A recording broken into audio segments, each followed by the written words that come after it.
Hey, comic book fans! Welcome back to Comic Book Fun, where we're diving into the top 100 Marvel comics of all time. Today, we're exploring number 25 on the list, X-Men number 141, Days of Future Past. This iconic issue takes us into a dark, dystopian future where mutants face their greatest threat yet. And one story-changing decision could alter the course of history. So stick around as we break down the epic events, the art, and why this comic is a must-read for every X-Men fan. And don't forget, if you love comics, hit that like button, share with your friends, and subscribe so you never miss an episode. We start off with Kitty Pryde in New York City, with the Days of Future Past imprinted in the iconic style in the background. It reads, "This is New York, the Big Apple. Once upon a time, it was a nice place to live. It is no longer." And Kitty Pryde says, Logan, I wish you'd picked a safer part of Manhattan for our rendezvous. I wish there was a safe part of Manhattan for you to pick." It continues to read that Kitty Pryde is in the upper 70s of Park Avenue. When she was a child, it was one of the swankiest neighborhoods in the city, if not in the world. Now it's a slum, abandoned, derelict, dying. Much like the city, the country, the planet around it.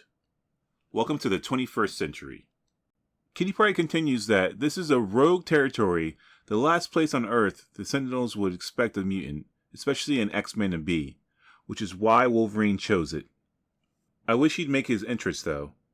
Then she falls through a trap door, and she's surrounded by rogues. The rogue in charge says, "How perceptive of you, mutie, and how kind of you to, shall we say, drop in." Kitty says, "You'd be advised to let me go. I'm on official Sentinel business." Sentinel business, that's right. She is working for the Sentinels. The rogue says, "Big deal. We hate those 10 tyrants almost as much as we hate muties." So they're not mutants. They're human beings who don't have, I'll explain a little bit later, but they don't have mutant genes. Kitty kicks him right in the face. Like straight to the face. And as he grabs her, guess who walks in? But Wolverine! Yay! To save her. So you have to remember that this takes place in the 21st century, and that this was released in 1980, I think, January 1980. So this is the first appearance of Old Man Logan. Gray hair, kind of haggard skin. So he comes in, saves Kitty Pryde, and they head out. Logan's still on the run, so they separate again. He was just there to talk about what the plan is for the future. So Kitty's heading back to the Sentinels. So she hops on a tram to the Bronx, and she doesn't let the sorrow in her eyes fade. She keeps thinking about what was and wonders how so much could change so quickly. And this is where they explain the 3 classes of people. So in North America, you have H, which is for baseline human. So they have no mutant genes, and they're allowed to breed. Then you have A, for anomalous humans, a normal person that possesses no mutant powers, but they have the genetic potential to become mutants in the future. They are forbidden to breed, but they're still free to roam around North America. And then you, of course, have M for mutant. This is the bottom tier. It's made pariahs and outcasts by the Mutant Control Act of 1988.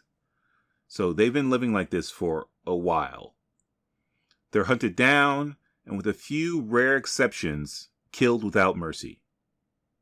So they're quarantined in these camps, like the Holocaust.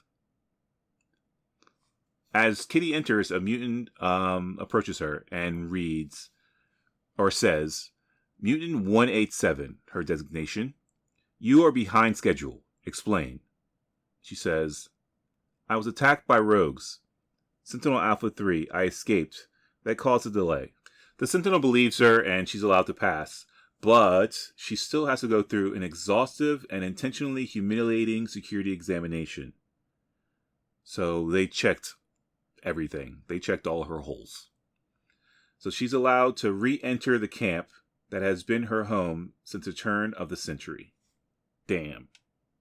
And this is a really messed up part about these camps, is the first thing you walk by is the cemetery. So she walks by the graves of Beast, Xavier, Nightcrawler, and Scott Summers. And then you see in the back, you actually see Angel, along with Sue and Reed Richards. So as Kitty enters the slum proper, it's revealed that out of all of the X-Men, all of them, hundreds of X-Men, only 4 are alive. Logan, still out on escape. Kate, who is known as Sprite. Aurora Monroe, of course Storm, our Bay. And Peter Rasputin, Colossus. So they, along with Franklin Richards, who's the last survivor of the Fantastic Four, and his lady, Rachel, a telepath, telekinetic, comprise the core cadre of the anti-Sentinel resistance. And this is really cool. You can see their uniforms that they're all forced to wear. They have a big M on the back for mutant and one on the left side of the chest. Then enters Magneto, and surprisingly, he's in a wheelchair. And they greet him as friends, the Resistance. Next, Colossus says, as I said, I have doubts. Can our mad, desperate plan work? More importantly, should it? We are toying with the basic fabric of reality. So they're going to use Kitty's powers and send her back in time to hopefully change reality itself. That's the plan. But first, they need Franklin's genius. So he is making a device that will neutralize the inhibitor collars that block their mutant powers. So if you remember, back in Days of Future Past, the movie, it's Kitty that sends Logan back in time to the 70s to fix things. But in the comic book, the original comic book, it is Rachel, the telepath, Franklin Richards' girlfriend, who sends Kitty back in time because she is the one that can handle the stress and strain of time, like warping reality, shifting craziness. Things flash back to Friday, October 31st, 1980, Halloween. It's the final Friday of one of the closest, hardest fought presidential elections in recent memory. So for the Uncanny X-Men, who are Storm, Angel, Colossus, Wolverine, and Nightcrawler, it's a day like any other. They're practicing, they're getting ready, and it begins with a strenuous combat workout in the Danger Room. I love the Danger Room. For some reason, Kitty Pryde decides to walk in, and Storm freaks out. Storm says, Kitty, what are you doing in here? Pryde replies, Nightcrawler sent me to tell you that he got held up in the kitchen. But Storm, the door was unlocked. I figured that you hadn't started your training session. Wolverine replies, Kid, that flaming stupid door is always unlocked. Angel cries out, Sprite, use your phasing power. Turn around and walk out through the wall. They want her out of the room as soon as possible. It's too dangerous for a newbie. But she's rattled and is almost killed. Luckily, Storm saves the day, pushing her out of the way of all the threats, using wind power. Nightcrawler bamps in, pushing the panic button, which stops the exercise. He explains to Storm, their leader, that he was watching the news, and he apologizes. Storm replies, "Don't do it again. And you, young lady," referring to Kitty Pryde, of course, "are never to come through that door when the warning light is on." "Don't be harsh, Storm," Nightcrawler says. "Kitty's first training session is scheduled for this morning. I'm sure her eagerness got the better of her." Kitty begins her training, and as it states, she's shaking as she takes her first hesitant step. But as she moves further into the room, and nothing nasty seems to really bother her, her confidence slowly increases. She's phasing through everything, and unsure of how to cope with all the myriad threats thrown at her, Kitty responds instinctively. She's just kind of a genius. One of her cool powers is shown here. So she doesn't really walk on the earth itself. She walks on the molecules of air above the floor, above the ground. So she's never really touching the ground. Kitty's showing how strong she is, and it's hilarious to Wolverine, who's in the observation booth. Wolverine says, "I thought I'd seen it all." Charlie spends weeks programming the room for Kitty, and she beats it with her eyes closed. Man, oh man, I wish Xavier were here. I'd give anything to see his reaction. And then boom. The Kitty that was from the 21st century is thrown back into the body of the Kitty in 1980, and she collapses. They take her into the med bay where they examine her and try to figure out why she collapsed. And then all of a sudden, she wakes up, sees Kurt, who in her mind is dead, and freaks out. She screams, "Kurt, it's you! Really you! Alive!" And he's like, "Of course I'm alive. What else would I be?" And she's like, "I'm in the Meta Lab in the mansion in Westchester. Then I made it." Nightcrawler replies, "Kitty, you aren't making sense. Lie down, little one. Rest now." And she says, "I can't. There's no time. Angel, Aurora, Peter. This is incredible. Rachel said she could do it, but in my heart of hearts, I didn't believe she could pull it off." And they're like, "Who is Rachel?" And Storm's like, "Pull what off?" Storm replies, "Kitty child, are you all right?" "I'm fine, Aurora, but I'm not Kitty. I'm Kate. This body is inhabited by the mind, the persona, the soul of the woman I'll be in 30 years. I'm from the future." And Storm replies, "Are you indeed?" "I think you're tired. You've had a rough morning and a hard shock." And Kitty says, "I'm concussed and hallucinating. Is that it?" They want to trust her, but they have to be sure. So they're going to fly her to Professor Xavier, where he can mind meld with her and determine if she's telling the truth. And it reads, "And so, as soon as Angel, in his alter ego as Warren Worthington III, master of one of America's largest private fortunes, whistles up the private jet, the X-Men are on their way." During the plane ride to Professor Xavier, Kitty, tells them what the future holds. First of all, Senator Kelly is dead. She says, "The Brotherhood killed him to teach humanity to fear and respect the power of Homo Superior. Their plan backfired. Mutants became objects of fear and hatred. We thought the mood of hysterical paranoia would pass. It didn't.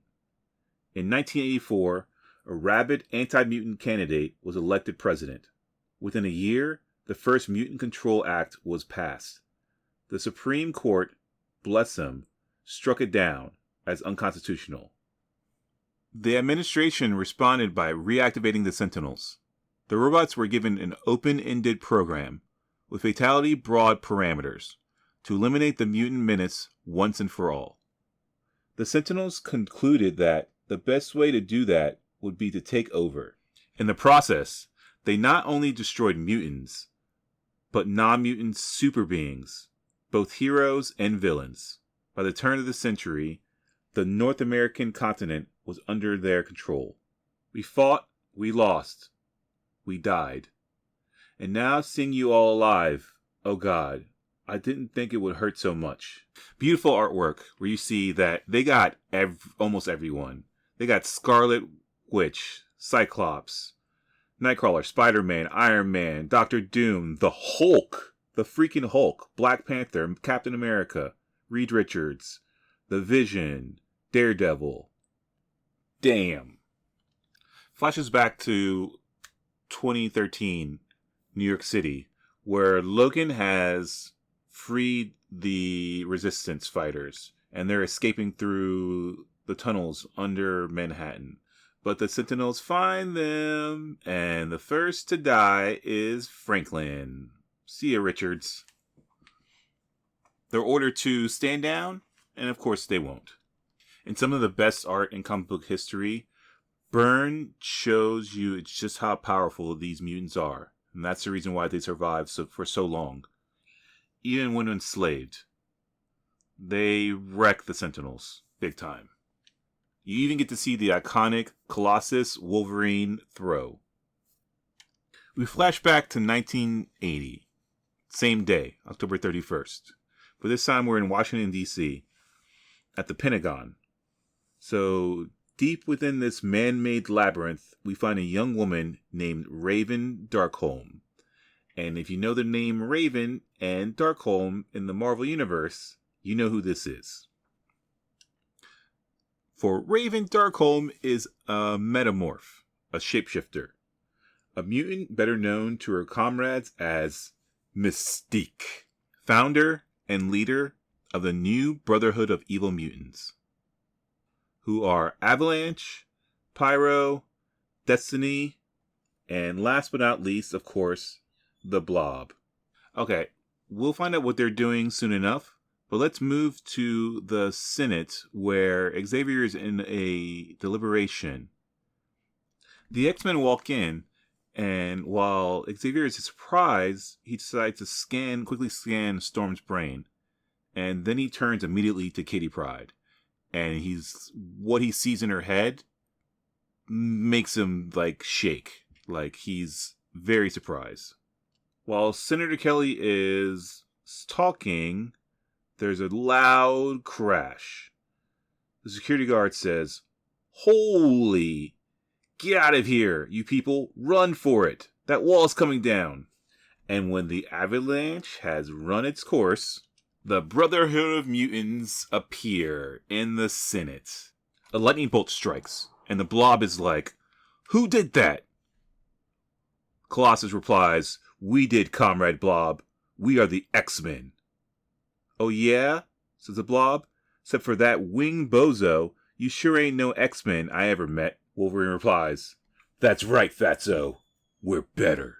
And that's a wrap on X-Men 141, Days of Future Past.